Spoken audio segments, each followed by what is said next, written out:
Hello, and welcome to another update video about Solana. Solana seems to be in a pullback in what I consider to be the B wave in the yellow scenario.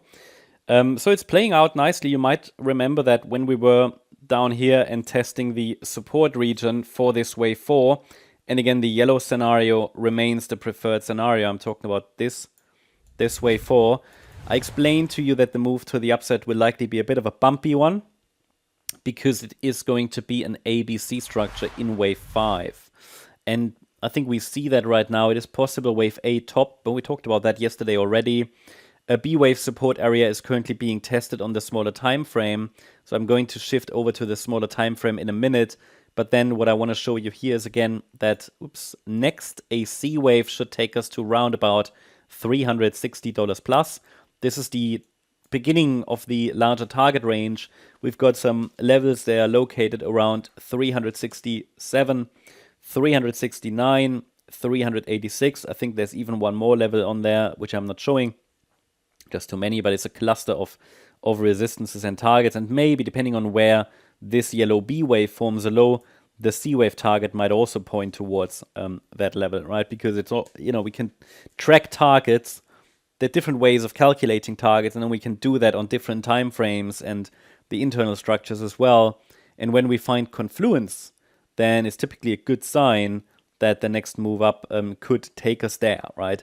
Now, I shared yesterday, I think in the update, also a potentially more bullish structure.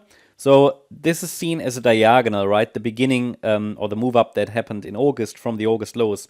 So the most straightforward way is like a wave 1, a wave 2, a wave 3, a wave 4, and wave 5. But you can always consider maybe that the third wave is extending, right? Because this pullback was quite big. Not too big for a wave 4, but quite stretched out time-wise. So another interpretation would be 1, 2, A, B. We're now in the C wave of wave 3, then another 4, 5. So the main difference is just that after that high, after we've reached that area, there could be another 4, 5 pattern. We should at least consider that. And why is it important from a technical analysis point of view? It's not so much for prediction purposes. It's more like when we get there, we can add another support area, and the break below that support will likely confirm a major top. That's what it's for. So looking at Solana's short-term chart, you can see that the wave count from yesterday is still intact. I provided yesterday a resistance area to which the price reacted.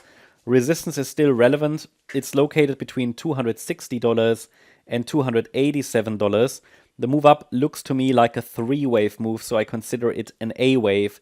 The main question at the moment on this chart is whether the B wave is still unfolding.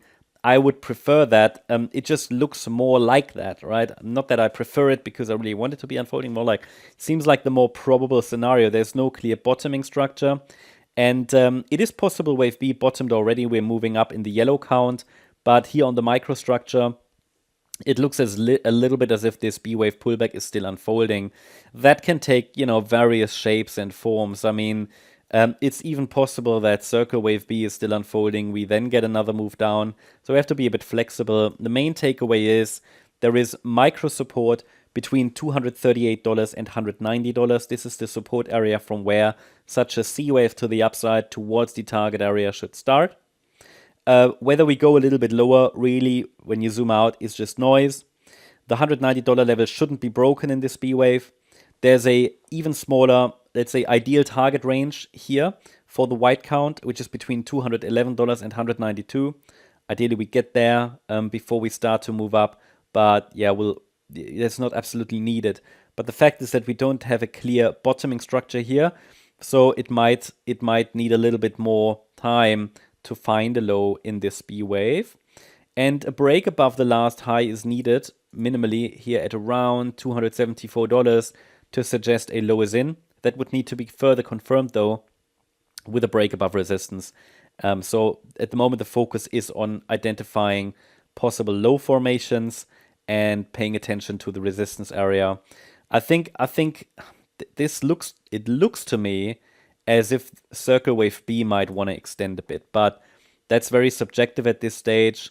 So we currently see a little bit of a reaction there. It's very often with double bottom structures that it's doing this like A, B, C, but this is just, I mean, it's not even worth like, it's not high confidence. Right? So just something to prepare for mentally, that there might be a little bit more of a roller coaster there.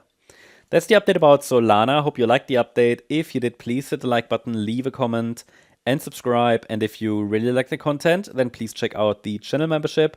Also, make sure that you follow us on Instagram and Twitter for additional content. Thanks a lot for watching. Bye-bye.